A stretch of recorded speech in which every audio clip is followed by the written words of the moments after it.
There was a beautiful and peaceful kingdom called Kapilavastu at the foot of the Himalayas. The Shakyas lived there. The king of this kingdom was named Suddhodana, and the queen was Mahaparinirvana. There was no lack of happiness and peace in the kingdom. But the king and queen did not have peace in their hearts, because they did not have any children. The king and queen were eagerly waiting for a child. After finishing the Ashadi Purnima festival, Queen Mayadevi fell asleep. There was a full moon in the sky. The moon's light was shining all around. The queen had a wonderful and beautiful dream. The 4 gods from all directions came and lifted the queen on a golden couch, and then took her to the Manasarovar in the Himalayas. There, the goddesses of the gods bathed Mayadevi and adorned her with fragrant divine clothes. The queen also saw that she was lying on a golden couch. A white elephant came down from the nearby golden mountain, with a white lotus on its trunk. The white elephant circled the queen's couch 3 times. Then he inserted the white lotus into the right side of the queen's abdomen. The queen was thrilled with miraculous joy. The bright moon of Ashadi Purnima was in the sky. The next day, the queen woke up and told King Suddhodana about her dream. The king called all the royal astrologers and asked for the interpretation of the dream.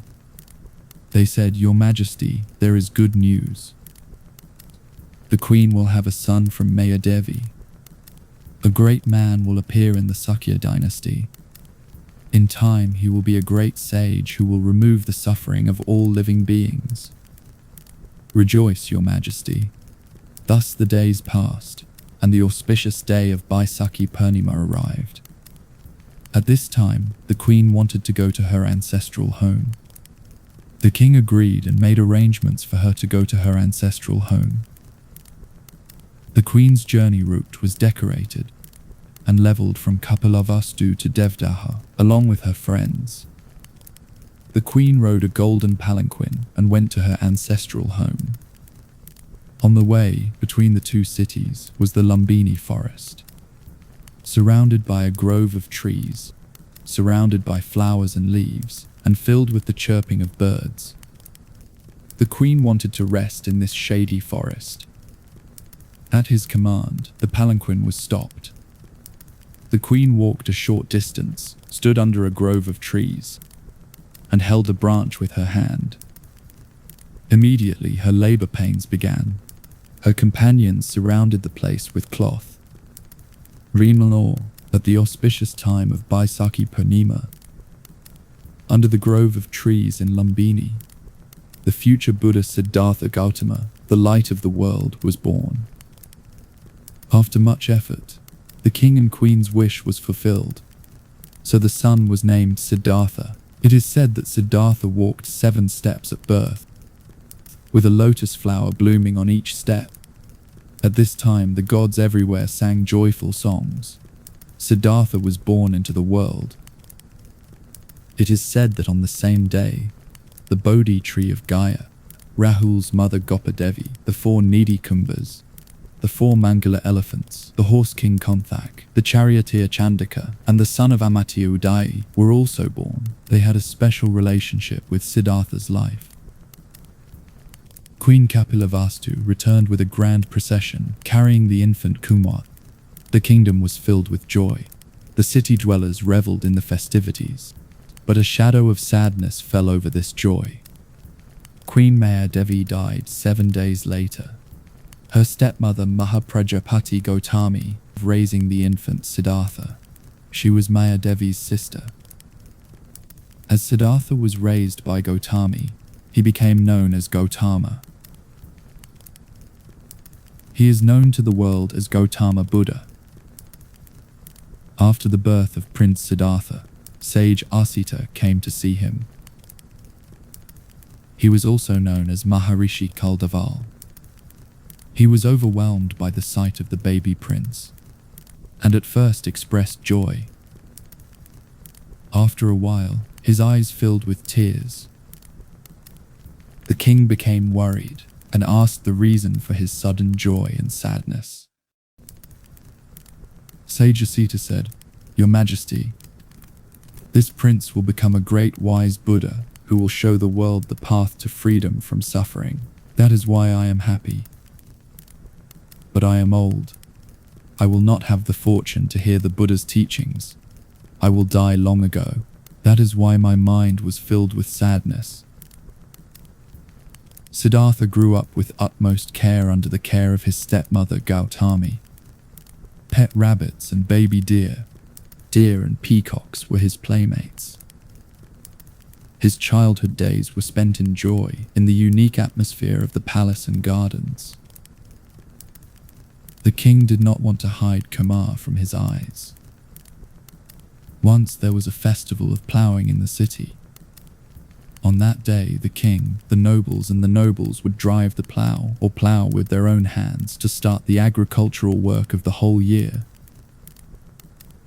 The king took Kumar with him to join the festival.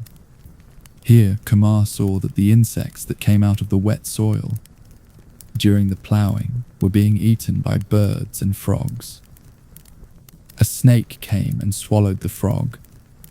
Then, from somewhere, an eagle flew in and snatched the snake away. The events happening before his eyes worried Siddhartha. Thinking about this cruelty of humans and animals in order to survive, he went away from the hustle and bustle to solitude. He sat in the shade of a huge jumba tree and immersed himself in deep meditation. Meanwhile, the festival of ploughing was over, and now it was everyone's turn to return home. But where was Kumar? After searching all around, he was found meditating in the shade of a jumba tree. The body of the prince was illuminated with a radiant glow. The king and others were amazed to see this scene. Everyone, including the king, was shocked by this unexpected event. King Suddhodana recalled the prophecy of sage Asita.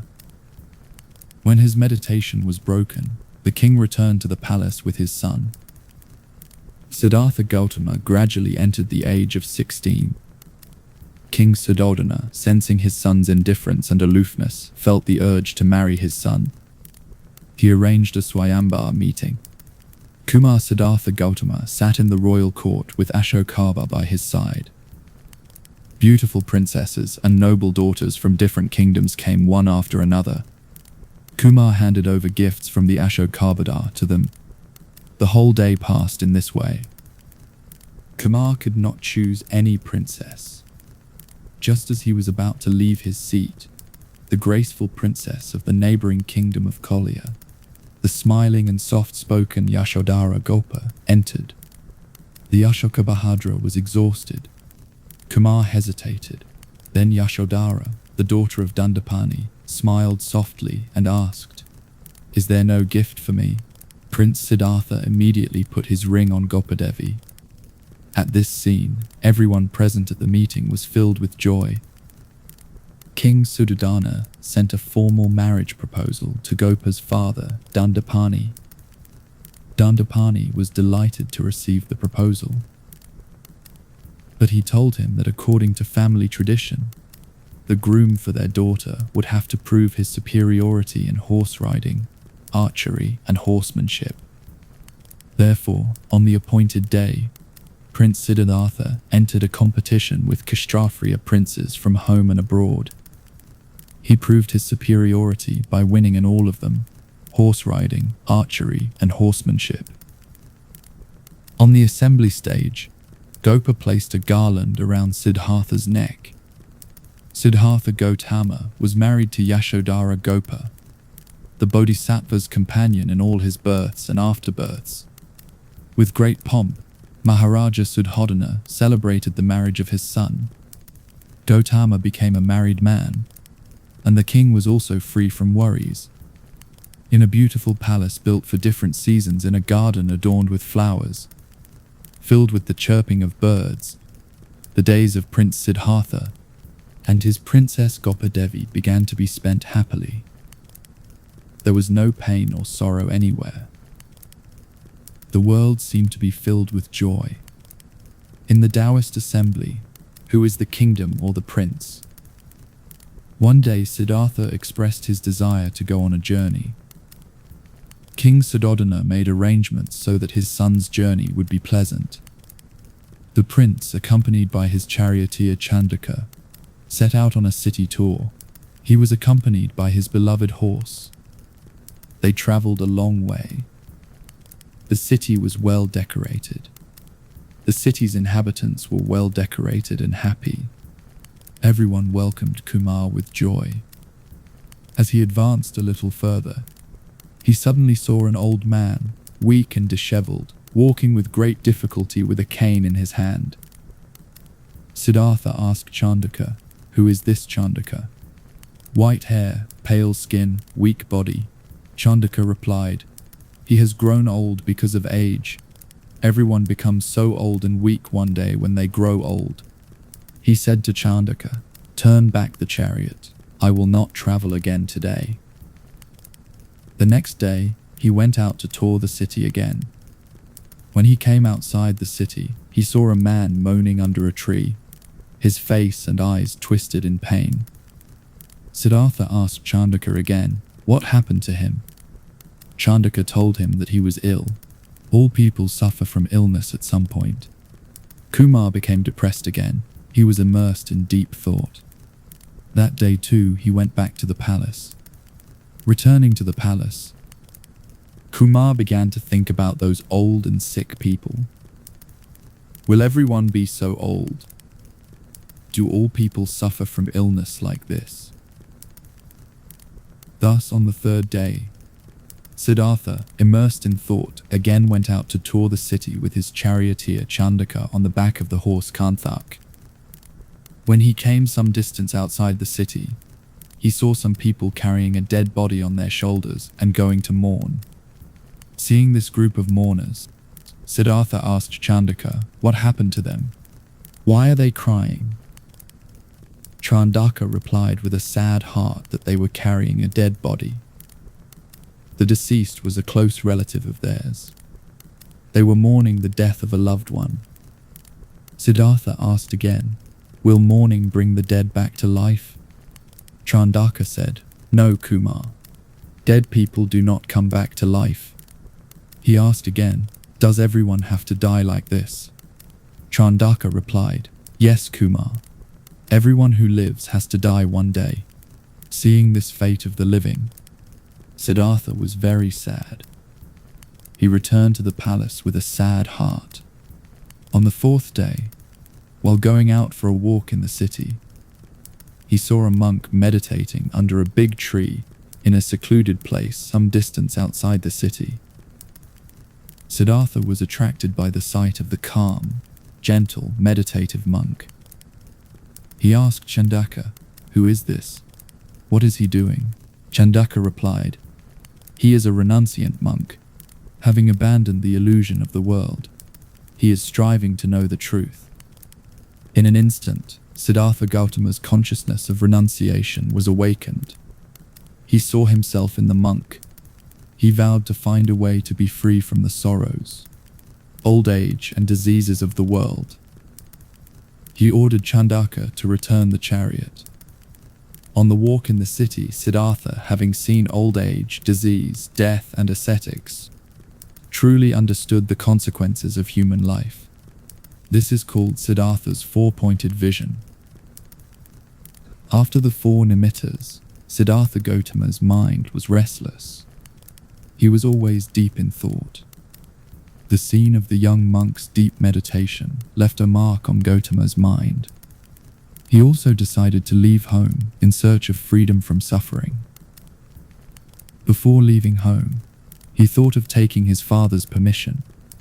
He went to his father and told him about his resolve. Hearing his son's words, the king was as if struck by lightning. With great difficulty, he restrained himself and asked his dying son, "You are the prince of the Sakya kingdom, the heir to the throne. What do you lack that makes you want to leave the world?" Siddhartha replied, "I will not leave the world if I can guarantee you four things. 1. I will never grow old. I will be eternally young. 2. I will never be affected by disease. 3. Death will never take my life. And 4. May I obtain inexhaustible wealth. Hearing the condition of his son, the king was surprised and said, "This is impossible. It is not possible for anyone to prevent old age, disease, and death. Revoke this condition, Poporofin with the Don. Logs this condition, provoke the son." Then Siddartha said, "Even death can separate us at any time. I have resolved to leave home." The king understood that his son was determined to fulfill his great duty, and he could no longer be bound. He said in a soft voice, "Son, may your wish be fulfilled." Siddartha bowed to his father and left his father's house with tears in his eyes. In the meantime, a son was born in the lap of Gopadevi. Upon hearing the news of the son's birth, Gautama, without knowing it, exclaimed, "Rahu has been born, a bond has been formed." Upon learning this from the messenger, King Suddhodana named his grandson Rahul. Meanwhile, Gautama decided that this bond must be broken. Meanwhile, the king arranged a dance song to keep Gautama happy. But Siddartha could not concentrate on his pleasure and fell asleep. The dancers also fell asleep here and there, hesitatingly, seeing Kumar asleep. Gautama woke up and was even more annoyed to see them sleeping haphazardly. He decided that he would have to leave home today. It was the night of the full moon of Asadi. The city was illuminated by the lights. Kumar went to Gopadevi's house for the last time. He saw his baby son Rahul sleeping with his mother. Seeing his son's innocent face, he felt a little pity and thought he should caress him a little. But if he went to caress him a little, Gautama might wake up. He restrained himself. He silently left the house. He called the charioteer Chandaka. He ordered the horse to be prepared. Chandaka brought the horseman Kunthak. Siddartha Gautama rode on the back of Kunthak and ran out of the city. Then he reached the banks of the Anuma river. Now it was time to say goodbye. Gautama got down from the horse and cut his long hair with a sword. He took off his royal robes and ornaments. He gave the crown to Chandaka and said, "Give it to your father." He asked him to give the royal robes and ornaments to his mother. He asked Gopadevi to give her sandals and his son Rahul the golden sword. He ordered, "Chandaka, you should go back now." Unable to bear the pain of Gautama's loss, Chandaka immediately died. The grief-stricken Chandaka returned to Kapilavastu. The prince abandoned the happiness of the kingdom and became a renunciate. Gautama walked alone along the banks of the Anoma river, towards the deep forest. This renunciation of Siddartha's home at the age of 39 on the full moon day of Asadi is known in Buddhist literature as the Great Renunciation.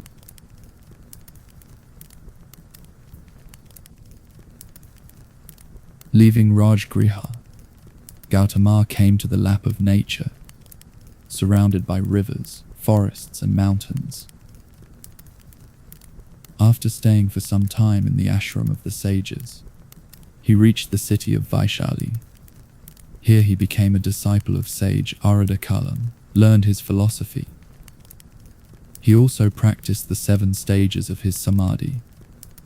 But even with him, Gautama's desire to gain knowledge was not fulfilled. He returned to Rajgriha. Here he stayed for some time in a cave on the Ratnagiri mountain. This cave was the abode of many saints. Other rails how with the leaves fall. He tried to gain knowledge from those saints. Once, while collecting alms, King Bimbisara was attracted to this young monk.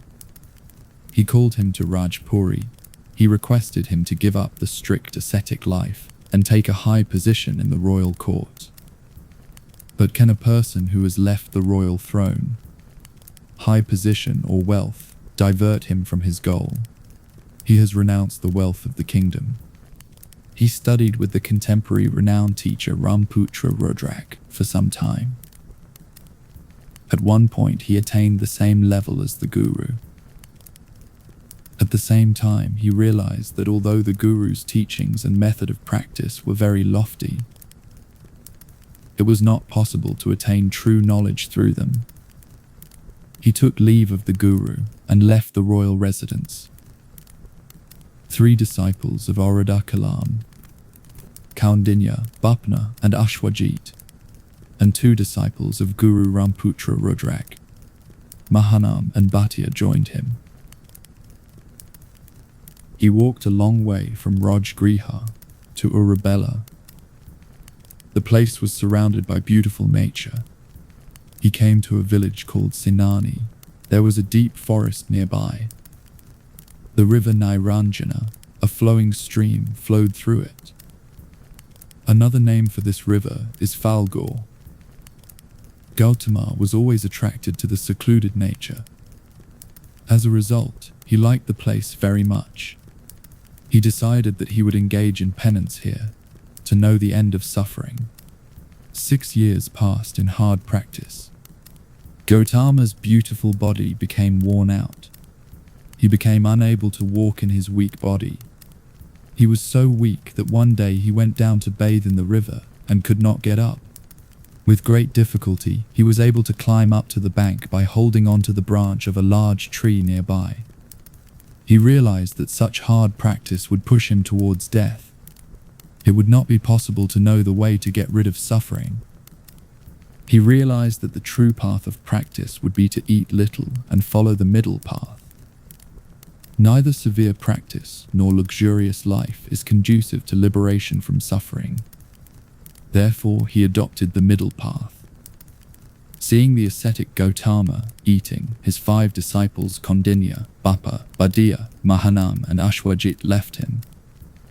He was left alone. One day, after bathing, he sat under the huge Ashwatha tree.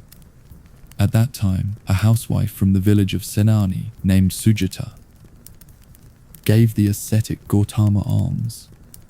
Gautama accepted Sujata's alms. That day was the full moon day of Baisakhi. After eating the alms, he sat down in meditation again.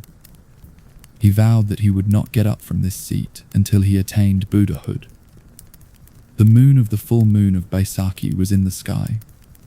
The resolute Gautama, who was determined to attain enlightenment, was immersed in deep meditation. He was practicing in search of liberation from suffering. The earth trembled, the symbol of evil forces such as greed, lust, desire, fear, etc. was frightened by his promise. To distract him from his goal, the goddess Mara and her army tried in various ways. A fierce battle ensued. The 3 daughters of the goddess Rati, Aditi and Trishna, attacked the meditating bodhisattva with a bow and 5 weapons. They continued to show various gestures and tricks to break his penance. The argument with the goddess began.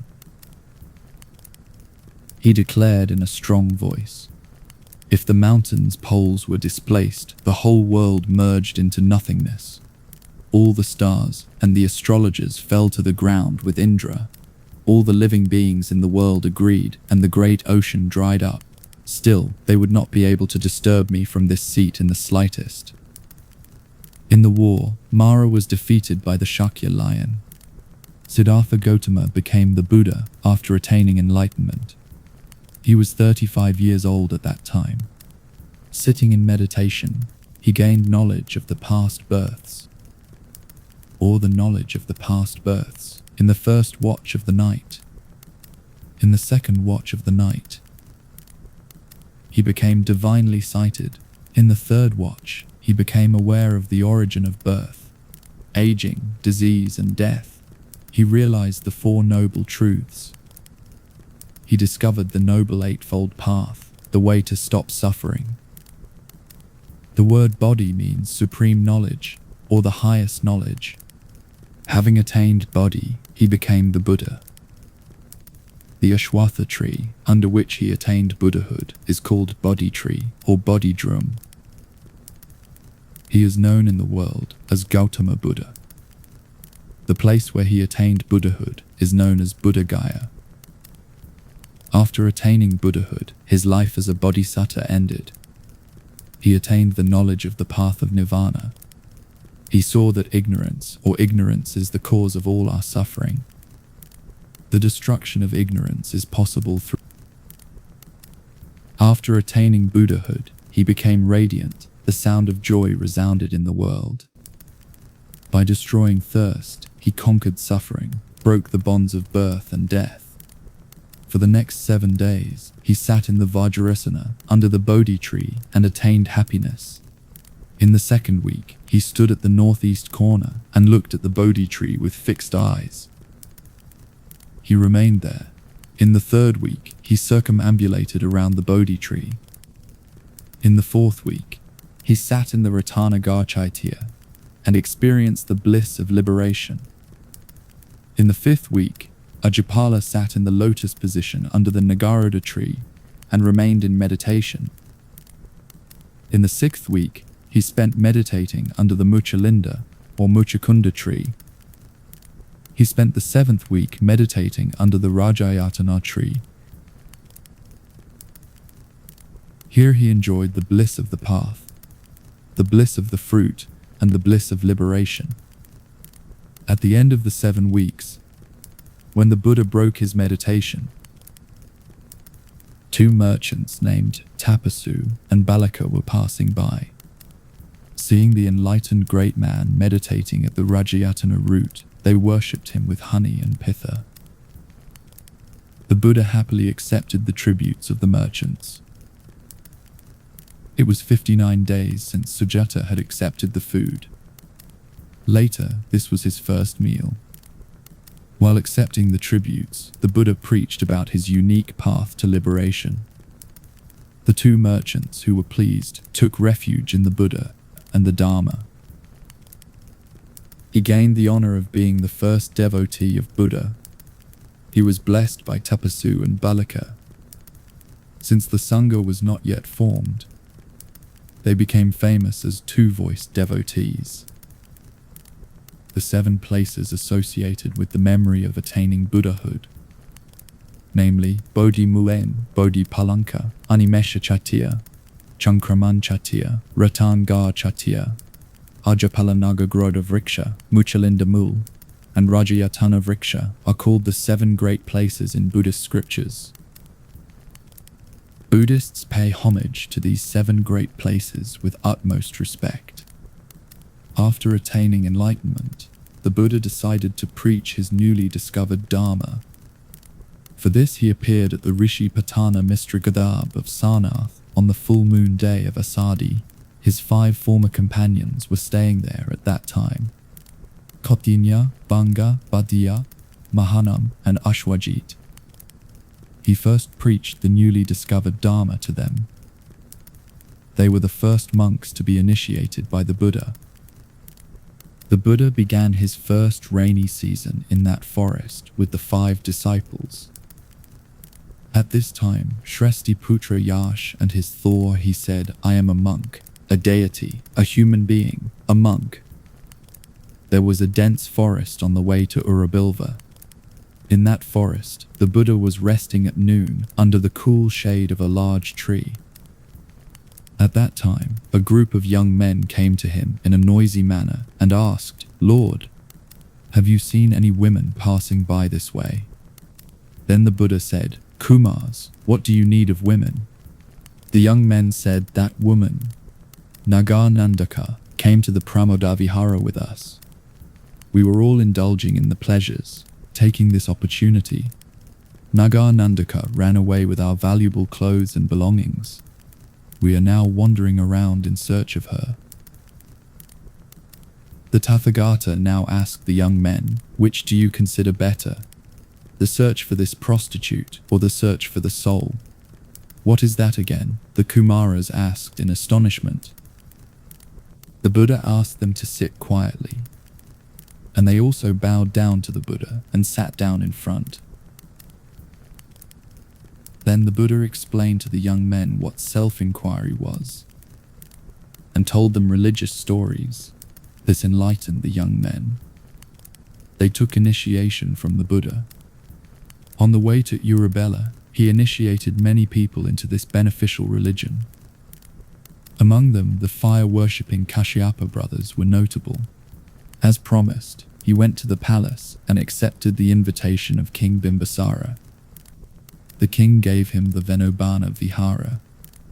It was in this vihara that Sariputra and Madhugalyana, along with 50 disciples, embraced the Buddha's religion. It was here that the Buddha introduced the Vinaya Vidana for the monks. From the palace, he went to Kapilavastu. There he met his father Suddhodana and his stepmother Mahaprajapati Gautami. There he preached the Dharma to Gopadevi. At that time, the Sakya Kumaras Ananda, Devadatta, Aniruddha, Bhrigu, Kimbila, Bhadia, and others accepted the Buddha's initiation. Their companion, Upali, the son of the barber, also accepted the initiation at the same time. The Buddha also gave the title of Prabraja to Vaimatreya's brother Sundananda. He initiated his son Rahula into the monastic life and gave him the legacy of the Buddha's rule. King Suddhodana requested the Buddha to take over the kingdom out of love for his son. In response, the Buddha said to the king, "Ronjas, Your Majesty's immense love for your son is not unknown to me, but your love has now been severed. Look at your subjects with the eyes of your son's love. Love each of them like a son, and love all people, even every living being. Then you will have countless children like Siddartha, and ultimately be the owner of the happiness of Nirvana." In this way, the liberated man, Lord Buddha, made the loving father aware of the duties of an ideal ruler and a righteous man. Once there was a dispute between the Sakyas and the Kolyas over the water of the Rohini river. The Buddha went from Vaishali to Kapilavastu to settle the dispute. At that time, 500 Sakyan princes joined the monks' order.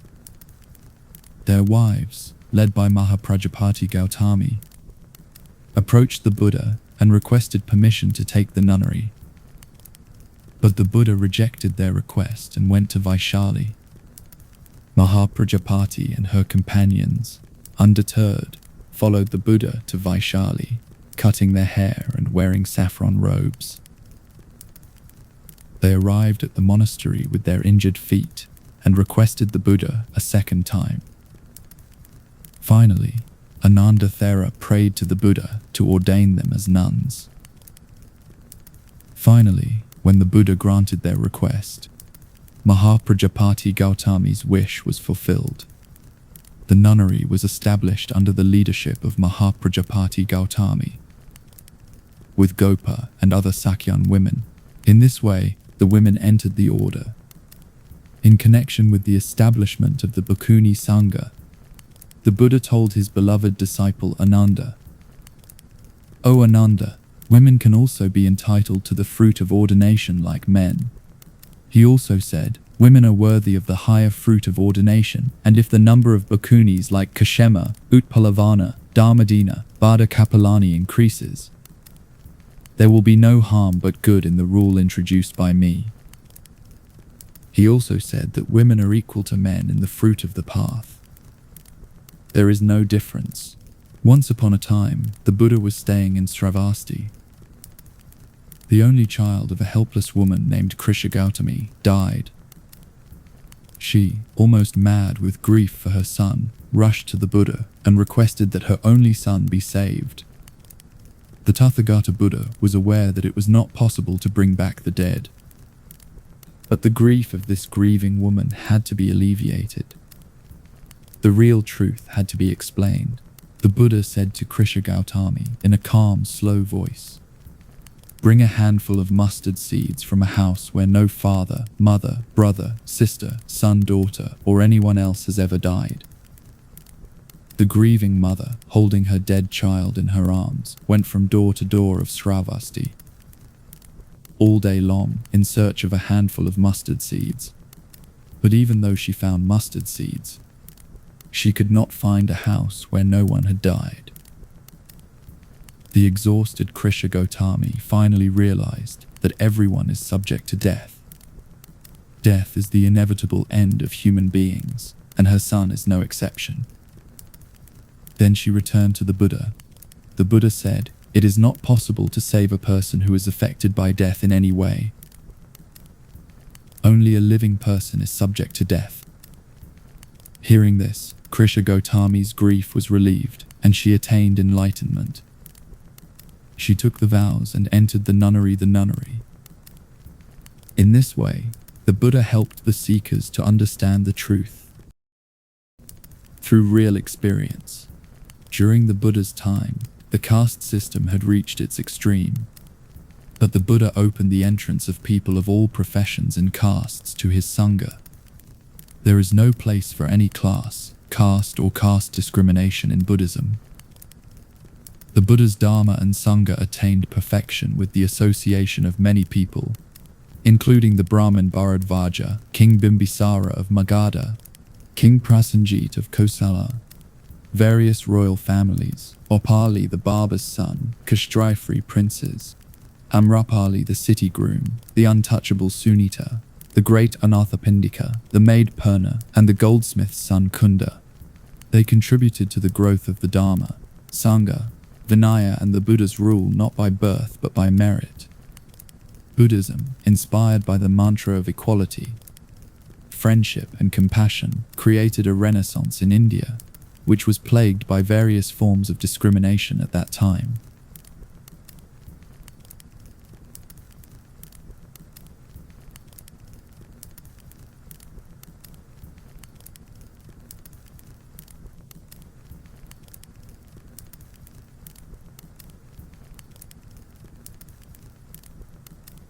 For a long 45 years, he preached the religion in various cities and towns.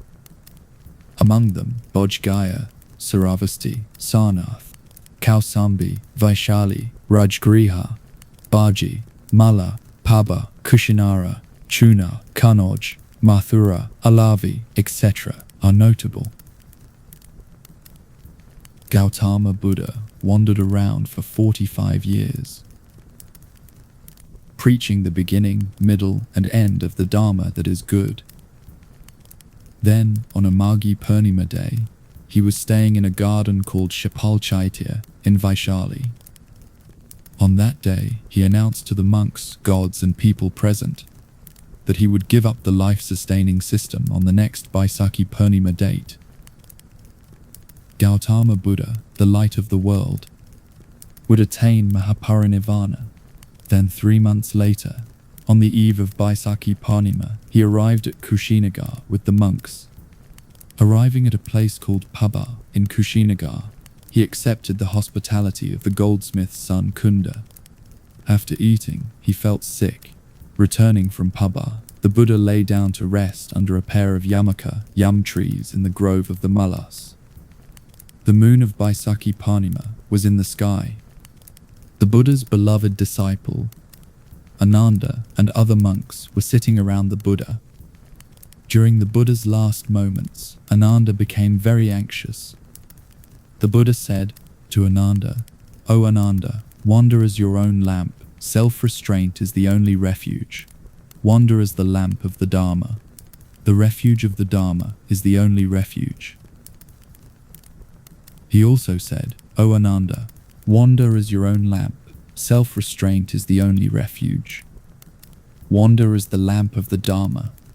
The refuge of the Dharma is the only refuge."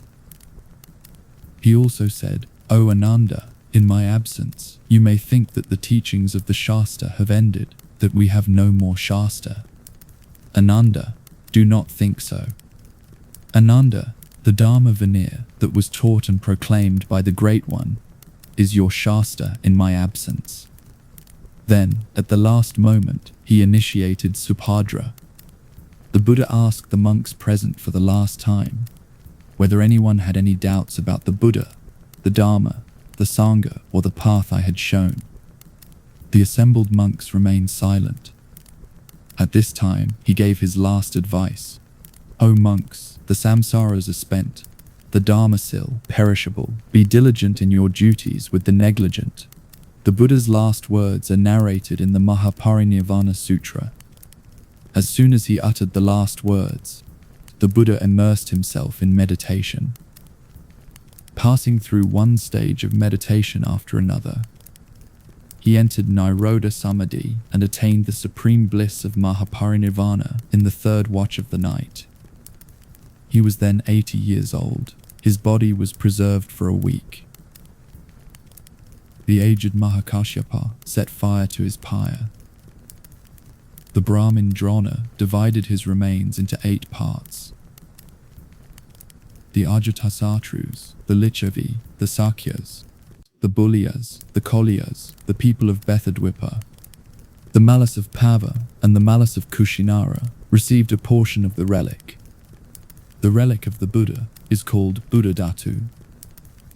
Buddhists still pay homage and respect to the Buddhadhatu. From the moment he was born, the Buddha chose love over power, compassion over control, and truth over comfort. He walked away from a palace to find peace, not just for himself but for the whole world. He taught us that anger can be softened, that suffering can be healed, and that the light we seek is already inside us. So tonight, as you drift into sleep, remember, you don't need a crown to be wise. You only need a kind heart, a calm breath, and the courage to choose peace.